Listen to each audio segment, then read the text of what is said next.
தமிழகத்தில் 10ஆம், 11ஆம், 12ஆம் வகுப்பு பொதுத் தேர்வுகள் நெருங்கி வரும் நிலையில் தேர்வுகள் குறித்து ஒரு முக்கியமான அறிவிப்பை அரசு தேர்வுகள் இயக்ககம் வெளியிட்டுள்ளது.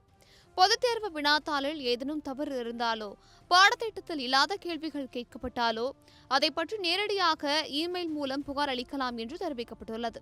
அதாவது கேள்வியில் தெளிவில்லாமல் இருந்தாலும், அச்சுப்பிழை இருந்தாலும், 2 சரியான விடைகள் இருப்பது போல குழப்பம் இருந்தாலும், பாடப்புத்தகத்தில் இல்லாத கேள்வி கேட்கப்பட்டிருந்தாலும் அதை உடனடியாக அதிகாரப்பூர்வமாக தெரிவிக்கலாம். இதற்காக DGE question paper queries@gmail.com என்ற மின்னஞ்சல் முகவரி அறிவிக்கப்பட்டுள்ளது. மாணவர்கள் மட்டுமல்லாமல் தலைமை ஆசிரியர்கள் மற்றும் ஆசிரியர்களும் இந்த மின்னஞ்சல் மூலம் புகார் அளிக்கலாம் என்று தெரிவிக்கப்பட்டுள்ளது. புகார் அளிக்கும் போது கவனிக்க வேண்டியவை: எந்த வகுப்பு என்பதை குறிப்பிட வேண்டும், எந்த பாடம் என்பதை தெளிவாக சொல்ல வேண்டும், வினா எண் கண்டிப்பாக குறிப்பிட வேண்டும், தவறு என்ன என்பதை சரியாக விளக்க வேண்டும்.